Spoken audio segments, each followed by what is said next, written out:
Then Bisyo, the beloved preacher Mario Ryan. Everybody say, praise the Lord. Taas yung kamay, tayo po'y dumalangin na naman.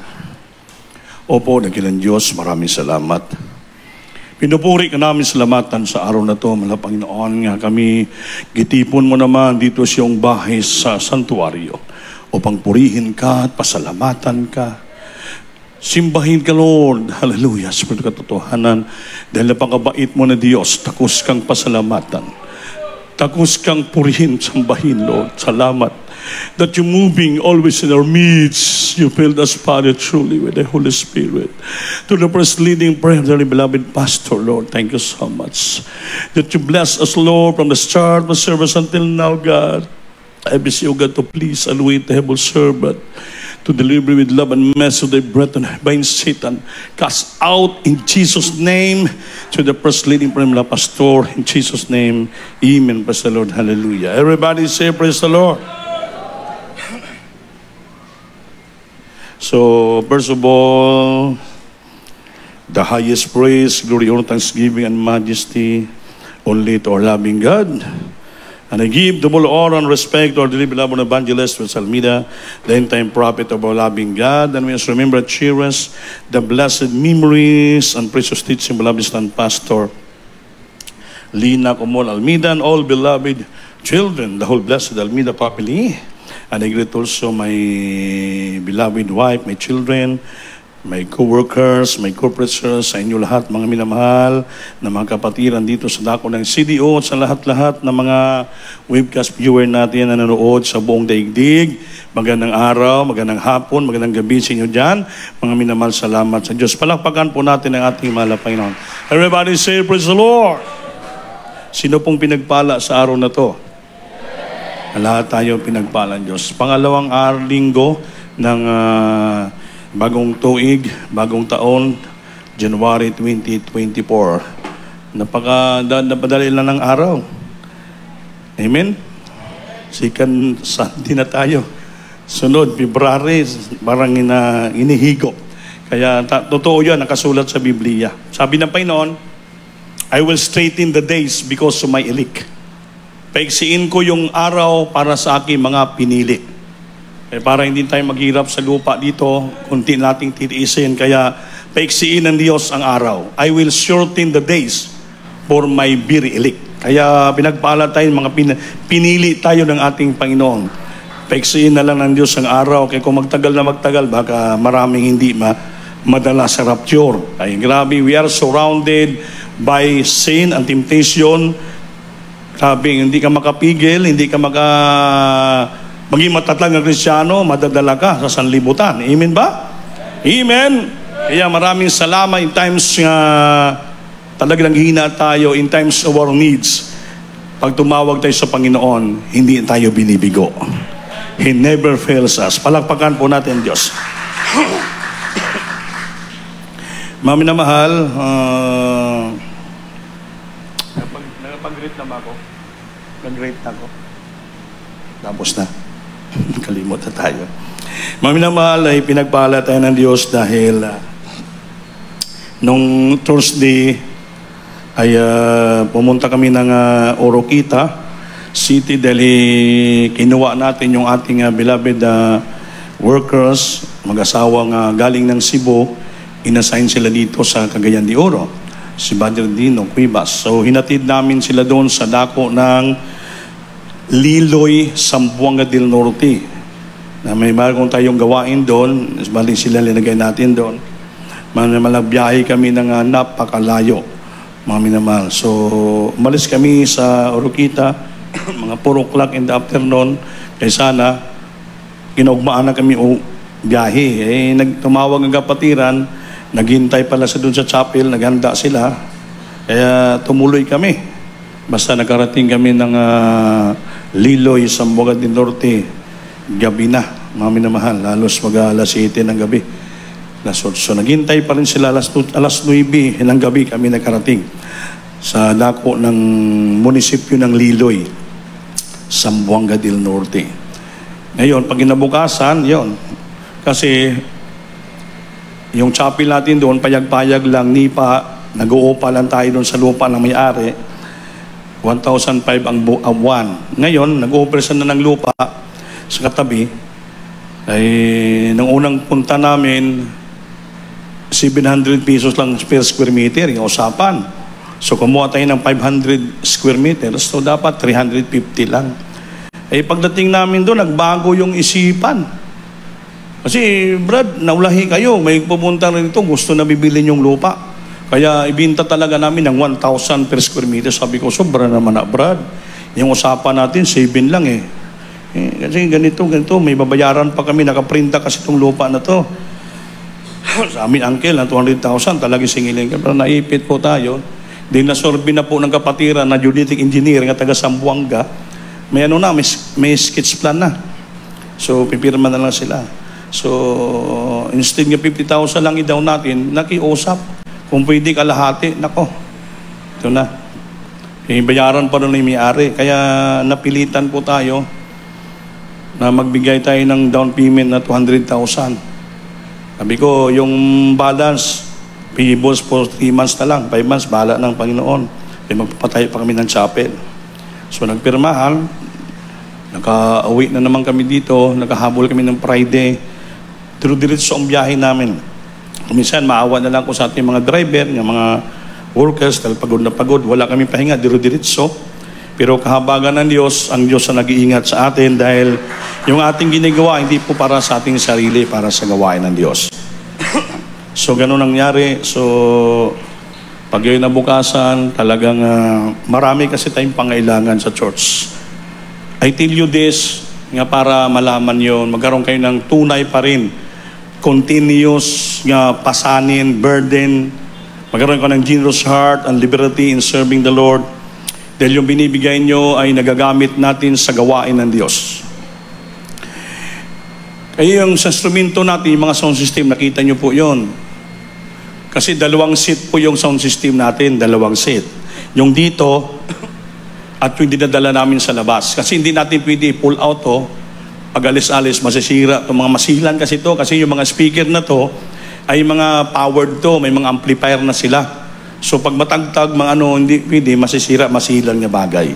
Saka ang mamahal. So ngayon, nagpipray tayo, mayroon pong part-time preacher sa Manila, sa Luzon, engineer siya. Siya nag-offer, beloved OP, yung sound system ko, 1 year ko pala nagamit ito, nabili ko ng 500K, ibinta ko lang siya ng 300K. Sabi ko, wala kaming pira, pwede naman installment lang, basta ibigay ko na sa iyo to. Ngayon, nakita nyo sa Corpus Christi, yung upa natin yun, 75,000. Yung mga nakabitay, yun ang tawag ngayon, may gintong na line array. Ginabitay. So sa kanya, may ginabitay, may mga kadina, tatlo ka speaker, malaking watts, tatlo mali, 6. Eh ang kanyang brand sa kanyang mga speaker, JBL. Hindi basta-basta yun, mga mahalin yung JBL. Sorry. Tapos yung sub niya, 2. Malalaki, double speaker, tag 2,000. So kailangan natin yan sa labas. Ngayon, bininta na, down lang tayo na magkano. Ngayon, inintay natin. Natawagan tayo ng EP Cargo. Expected namin sa Saturday hanggang ngayon, wala pa, baka bukas. Yun naman po yung dadalhin natin sa labas, sa mga anniversary crusade. Mga minamahal, para yun ang pang heavy duty. Mga minamahal. So, para hindi na po ito mahiwalay. Ngayon, kulang tayo sa monitor. Yung mga monitor ito, mga sira na. Kaya itong bagong 2 monitor, binili natin sa GBS kahapon. Ito yung 2 monitor na ED. Mahal yan eh. Ang isang piraso yan, 23,000. So, binili natin yung 2. Bumili pa tayong drum set para sa himpahan ng bukid noon. So, yan po ang ginagastos ng inyong binibigay. Amen? Halos biniyaran ko sa GBS, mga 57,000 po yon. So, nagpasalamat kami sa Panginoon, na kong beloved wife, nga umiiyak kami, sabi ko, Lord, salamat sa mga kapatiran. Tinawag ng Diyos para gamitin sila ng gawain sa CDO. Sabi nga ng beloved children, Kuya, ang Panginoon kasi nakikita niyong bawat needs ng church. So tumatawag siya na mga kaluluwa, kapatiran, pinagpala, mayroong mga generous heart, sinseridad, na sila nagkaroon ng burden sa church. Nagbibigyan sila by means of pledges, tithes and offering, silang gagamitin ng Diyos para ang lahat ng needs ng church ng Cagayan de Oro, mga pangailangan, mapunuan. So sa prayer po natin, mga pastor po yun. Kaya yun pong nangyari. Kaya yung ginastos natin, malaki. Ngayon, marami tayong sound system. Hindi mga sound system, mga boxes, hindi po pwede kakarga-karga lang isa. Minsan ginakarga namin yung pula, yung board, so matagtag, hindi magkasya, minsan mabasa ng ulan. Kailangan kasi ito masilan. Kailangan kargahan nito yung itawag na close ban. Yung elf siya nga ban close para hindi mapasukan ng alikabok, hindi mainitan, kasi mga masilan yung mga mainitan yung mga diode, mga instrumento na yun. At hindi mabasa, lalo mabasa, delikado. Mag-grounded, hindi na natin magamit. So naghanap tayo ngayon ng mga elf na close ban, loobin ng Panginoon, para magamit natin buo na. Hindi lamang sound system, lahat na, mga kortina, mga riser, isang kargahan na lang, safety, hindi maganong-ganon, i-plaster para magamit natin sa gawain ng ating Panginoon. Next year, Robin, mag-anniversary, hindi na tayo mag-uupan ng sound system. Bakit? Mayroon na tayong sariling sound system, tayo na. Ngayon, kahabagan ng Panginoon, sa undalan ng pastor, mga beloved children, pinagpala pa tayo, yung aming son-in-law, si Bating, may nakamit siya sa Facebook. Taga Davao, taga Tagum, na mayroon din mga sound system. Mga sound system, tapos nag-usap sila, na gusto ko, Brad, sir, na ang anak ko maturuan paano mag-operate ng mga electronics na mga mixer. Ay tayo, nakabili rin tayo ng 300,000 nga Midas, nga bagong 32 channel, bago yung nakita yung ginatiklop-tiklop, malas dyan. Ngayon, gusto ng tao, yung anak niya, paturuan dito. Kaya mahal magpaturo niyan, wala magtuturo. Ay dito, marunong siya magturo, yung ating mga workers, so tuturuan daw. Sabi niya, tuturuan mo lang yung anak ko, Brad, para mag-operate ng yung mga latest ngayon, ng mga mixer. Mayroon akong bid in US na lead wall. Kita yung lead wall doon sa likod. Lead wall, napakalaki. Sabi niya, ibigay ko lang sa church nyo. Ay, napakamahal po yon. Hinipo ng Panginoon, ibibigay niya lang sa atin. Pinapakuha doon sa Davao, sa Tagum. Tapos, ang kapalit, tuturuan lang nila yung anak niya paano mag-operate ng mixer, nga digital. Yun lang. Ay, napakalaki yung mahal na mahal yung yung nakita yung lead wall. Napaka-mahal yun. So, dahan-dahan, pina-provide ng Diyos ang pangailangan ng iglesia. So, bunga ng pare naman na pastor at bunga ng iyong mga pagbibigay. Amen? Kaya huwag kayo magsawa sa pagbibigay. Huwag kayo maghinayang. Sabi nga ni Brother Mario, kung sa Tagalog, huwag kayo maghimagod. Tagalog himagod. Kung sa Bisaya, hindi ka mo makapuyan. Amen? Huwag kayo magsawa. Dahil lahat yan ay magagamit natin sa gawain ng Diyos. Kaya kung talagang bibilhin natin yung mga sound system na to, lahat kumplituhin mo para gumanda lahat, kukulangin yung 1 million mo dyan. Kaya sa mo, may nag-offer, tag 300,000 lang, supposed to be 5K, bibigyan lang tayo. So, mga minimal, malaking pagpapala sa church. Amen ba? Amen? Kaya hindi tayo pinabayaan ng ating mahal na Panginoon. Ngayon, balik ako doon, napatagal kami doon sa dako ng Liliw sa buwan kasi may kapatiran, maestra, teacher. Sa iyo, kung pwede, hindi muna alis si Kuyande, kaya importante, magpa-counsel kami. Mag-asawa. Ngayon, nakaalis kami, alas 11 na naman ng tanghali, kaya gabihan kami. Para sa kapatiran, gusto namin umalis, pero dahil kapatiran nag-request, pag-ibig, so kailangan nila ng counseling, hinintay namin sila sa habag-atawan ng Diyos. Sabi ko, anong concern yung sister? Mayroon siyang sakit sa uterus. Parang cyst o malaman, bukol. Ngayon, sabi daw ng doktor, 2 doktor, 12 cm na malaki na, kailangan tanggalin sa katawan. Operahan siya. Ninalungkot siya. Dahil siyempre, Pag-operahan ng usapan natin, hindi natin sigurado kung pag-opera, gagaling tayo, hindi. Mahiwaan yung katawan mo, matanggal yung bari niya.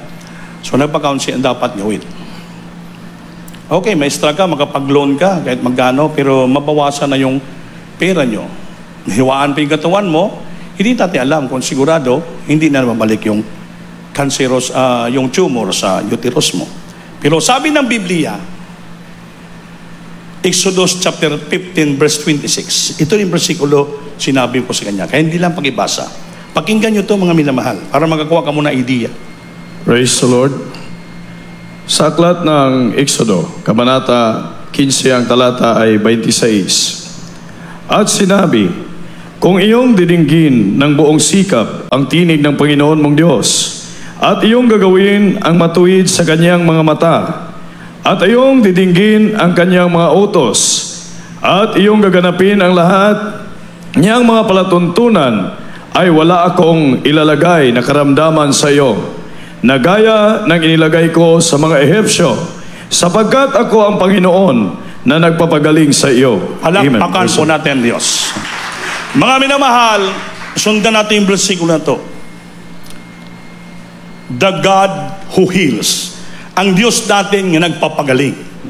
Ngayon, sabi ko sa kanya, pakinggan mo sa yung minsang versikulo. Ngayon, di ba pangako ng Diyos? I am the Lord that healeth thee. Wala akong ilalagay ng karamdaman, sakit sa iyo na sana binigay ko sa mga Ehiptohanon. Kaya ako ang Diyos na nagpapagaling. Ang tanong ko, bakit mayroon kang karamdaman? Balik natin sa umpisa. Sabi ng Diyos, and said, if thou wilt diligently hearken to the voice of the Lord thy God. Una yon. Kung inyong pinapakinggan ng taos-puso, masinsinan ang boses ng Panginoon mong Diyos, ang boses ng Panginoon, yung salita ng Diyos yon. Pangalawa, and wilt do that which is right in the sight. At gawin mo anong tama, matuwid sa kanyang paningin. Pangatlo, and I will give, and you will give earth to his commandments. Bigyan mo ng pagdiin ang kanyang mga kautusan. Sunod, and keep all his statutes.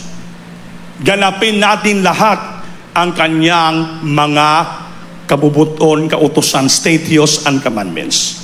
Sabi ko sis, sa apat na to, saan ka nang kulang dyan at wala makasunod?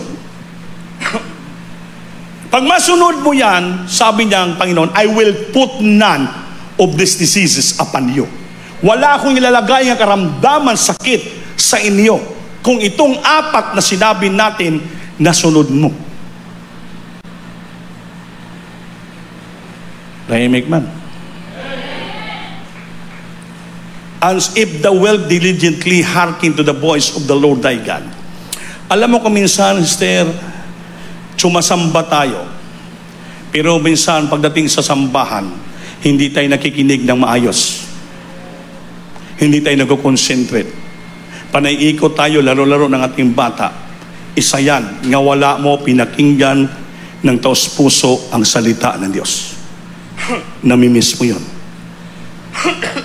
Iba sa likod, may nag-testimony, nagkikwentuhan. Nagpe-preach, nagkikwentuhan, hindi nag-concentrate.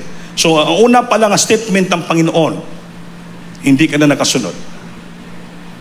Kaya dapat diligently hearken to the voice of the Lord thy God. Masig kamuton mo talaga na paminawan, pakinggan ang boses ng Panginoon. The voice of God is the voice of the preacher.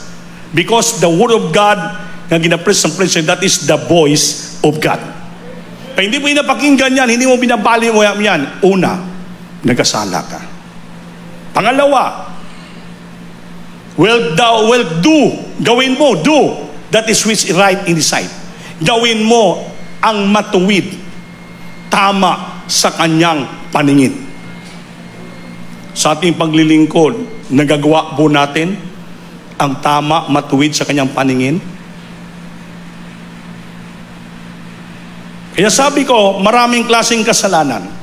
Una, yung ginatawag na shortcomings, mga pagkukulang.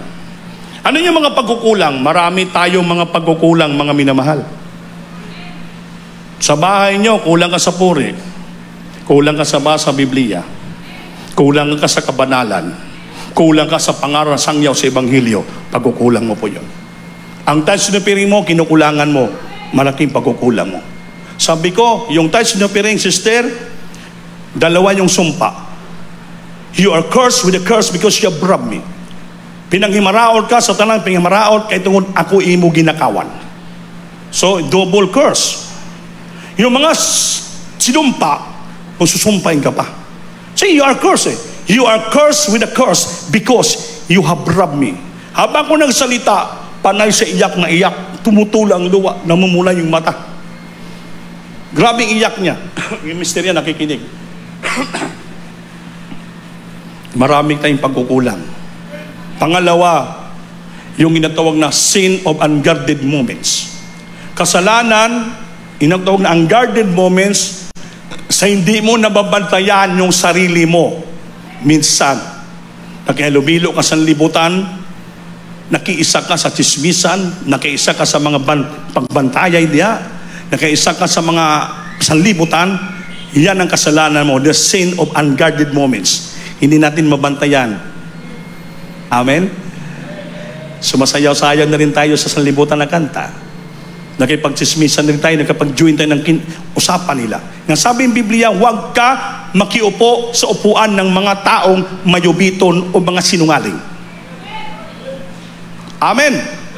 So, ng unguarded moments, hindi mo nabantayan. Sige ka cellphone, minsan, imbis kay ang gawain na nyo titingnan mo, nakikita mo yung mga bold. So, kalit. Hindi mo naman yan, nakapanood ka. So, nagkasala ka na doon. Nagkasala ka na.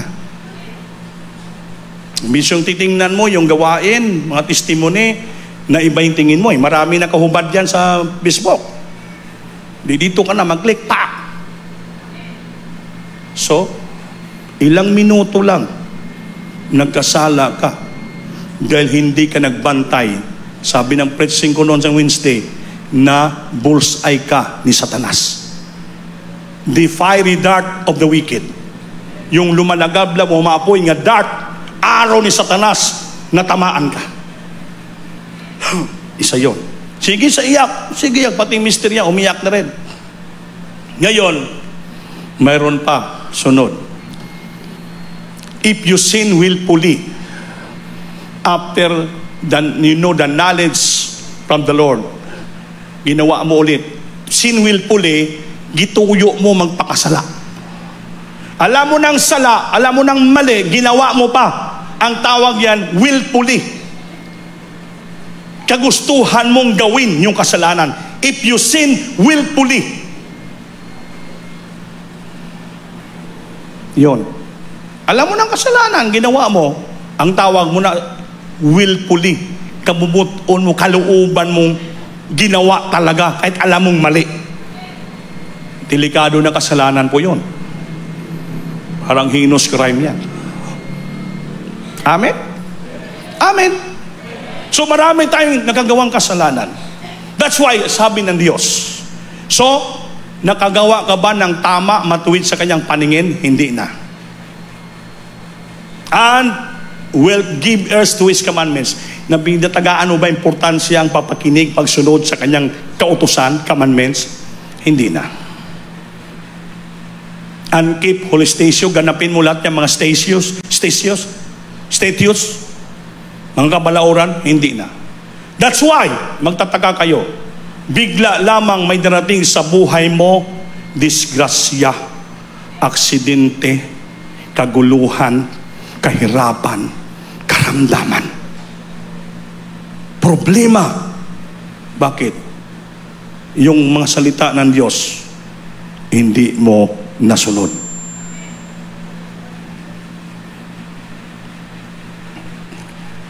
I will put none of these diseases. Wala akong ilalagay nga sakit, problema, karamdaman sa inyo. Kasama linagay ko sa hiptuhanon, kay ako ang Diyos nga nagpapagaling. Sabi ko, Esther, ang iyang silita, so, Kung magpo-opera ka, pwede rin yun, kami pira ka. Pero, saan na ang iyong panampalataya? Kung ikaw nagkukulang, nagkasala, nagkamali, sa lahat sinasabi ko sa Biblia, baka sa operasyon, hindi ka samahan ng Diyos. So bilang Kristiyano, anak ng Diyos tayo, alam mo yung kanyang pagkukulang. Alam mo yung pagkakasala. Kung saan ka nagkasala, advice ko sa iyo, instead you go to the hospital, go to the doctor, go to the church. Pumunta ka sa gawain. Dalhin mo yung bag mo, hako mo, talan. Prepare yourself to fast. Mag-fasting ka doon, sister, manalangin ka, magpuri ka doon, umiyak ka sa ating pinakamamahal na Panginoon. Sabi ng Biblia, draw nigh to me, and He will draw nigh to you. Lumapit kayo sa akin, at ako'y lalapit sa inyo, sabi ng Diyos. Cleanse your hands, ye sinners, and purify your heart, ye double-minded. Pag lumapit kayo sa Diyos, siya ay lalapit sa inyo. Linisin mo yung mga kamay nyo kung saan ka nagkakasala. Cleanse your hands, ye sinners. Purify your heart. Putlion mo, linisin mo, balaanon mo ang iyong puso pag humarap ka sa ating mahal na Panginoon. Ikaw nga double-minded. Alam double-minded? Alinlangan ka na. Double-minded ka na. Saan ba ako, Lord? Sa ospital, sa doktor, opera sa iyo. Siya, ye double-minded. Kaya hindi ka na maging double-minded, isahin mo lang. Ipakita mo ang panampalataya. Diyos, anak ka ng Diyos nga makapangyarihan sa lahat. Para mabayaran mo yung mga pagkukulang, pagkasala sa binasa natin, lumapit, come to God. Come to the Lord. You know, draw nigh to God. Draw nigh to God. And He will draw nigh to you. Cleanse your hands, ye sinners, and purify your heart, ye double-minded. James 34 verse 8. Basa sa Bisaya. Sa Tagalog. Praise the Lord. Sa Aklat ng Santiago, Kabanata 4, ang talata ay 8. Magsilapit kayo sa Diyos, at siya ay lalapit sa inyo. Mangaglinis kayo ng inyong mga kamay, kayong mga makasalanan, at dalisayin ninyo ang inyong mga puso, kayong mga may dalawang akala. Palampakan natin Diyos. In times of trials, problems, sicknesses arose in our life. Wala tayong ibang puntahan kundi lumapit ka sa Diyos. Siya mismo nag-imbita eh. Magsilapit kayo sa Diyos at siya ay lalapit sa inyo. Mangaglinis kayo ng iyong mga kamay. Siyempre, lalapit ka sa Diyos. Pag lumapit sa Panginoon, you have to cleanse your hands from sin. Linisin mo. Hingi ka ng patawad lahat. Anong nagawa mo, linisin mo lahat. Sa lahat, kayong mga makasalanan. At dalisayin niyo ang inyong mga puso. Putliin na to. Purify your heart. Lahat. Hindi tayo makatago sa Panginoon. Kayong mga dalawang akala. Kaya hindi ka pwede mag-fasting, lumapit sa Diyos na may masama. Masama ang loob mo sa iyong kapwa. Na mayroong kagagalit, mayroong kagaalitan, mayroong kayong hindi magandang pag-unawaan. Before you come to the Lord to fast and pray, musitol muna kayo. Kailangan mawala yung samang loob, walang galit, walang kasalanan, mag-purify ang puso mo, maging malinis lahat, magyakapan kayo. Kaya sabi, kung hingi ka ng tawad sa kapwa mo, ikaw patawarin ka rin ng Diyos. Before you pray, ask forgiveness. Magpatawaran kayo sa isa't isa. At ang Diyos na makapangyarihan ay pagalingin kayo sa inyong karamdaman. Kung kayo nangihina, ibabangon kayo ng ating Panginoon. Yun po ang Biblia. Amin ba? If you forsake the Lord will so forsake you. Pag isalikway mo ang Diyos, salikway ka rin ng Panginoon. Kung lumapit ka sa Diyos, siya lalapit sa inyo. Kaya maminal, wala tayong lapitan pag dumating sa atin ang mga paalala. Mga problema, karamdaman, sa Diyos tayo lumapit.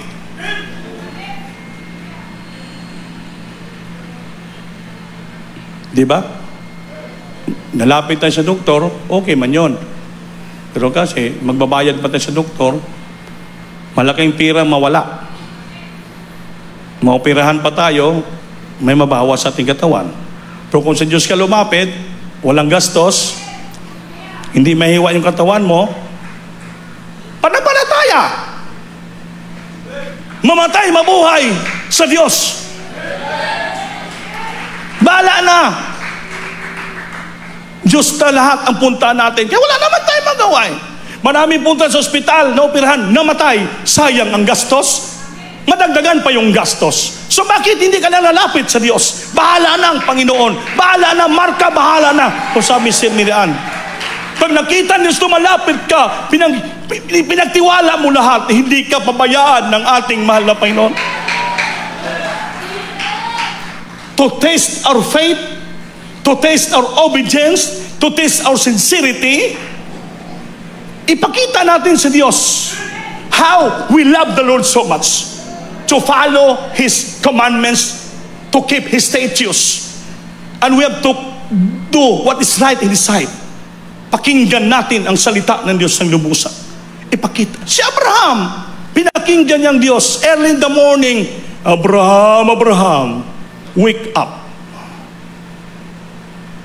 Missing si Abraham, yes Lord, here I am. So sa unang binasa siya po'y nakasunod. He diligently hearkened to the voice of the Lord thy God. Dito ako, Panginoon. Rise up, please yourself and your son with your ass, with wood completo, and go to the mountain of Moriah. And then you make your child and sacrifice offering to me, the symbol of your worship to my name. Sumunod si Abraham. He hearkened the voice of the Lord diligently. Opo, Lord. Yes, Lord. Sinama ang anak niya, sakay sa asno from their home, makyat sa bukid ng Moriah, 3 days journey, napakalayo, doon nahawasan ng altar, dambana, mga binigan banday-banday, yung mga bato, mga kahoy, sinunog niya, hambang yung anak niya, nakatingin sa kanya si Isaac, his only son, nga hiningi niya sa Panginoon within 25 years of trials. Hindi sa makapaniwala, 100 years na siya, ang asawa niya ay 90 years old na. Makapanganak ba? Hindi na po makapanganak sa sinsya. Pero sa Diyos, wala yung posible, lahat ng bagay magawa ng Diyos. Because our God is a God of miracles. Imposible sa tao, sa Diyos, posible ang lahat ng bagay. Pag sumunod ka, kaya ibigay ng Diyos ang lahat mong kahilingan. Wag ka lang patulog-tulog.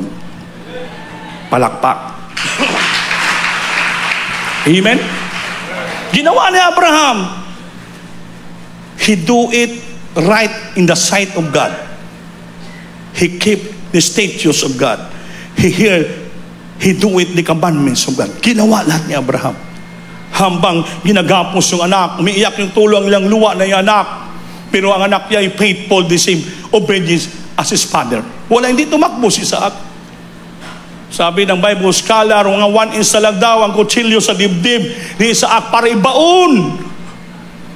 Just to obey, just to follow, just to hear the voice of the Lord. Ginawa ni Abraham. Biglang nagkidlat, nagdalog thunder and lightnings, nagsalita ang busis sa langit, anghel ng Diyos, malaking busis, Abraham, huwag mo nang ituloy. Nagawan mo ng masama yung anak dahil nakita na ng Diyos ang iyong pagsunod, ang iyong katapatan, ang iyong sinseridad, ang iyong panampalataya. Pagsunod.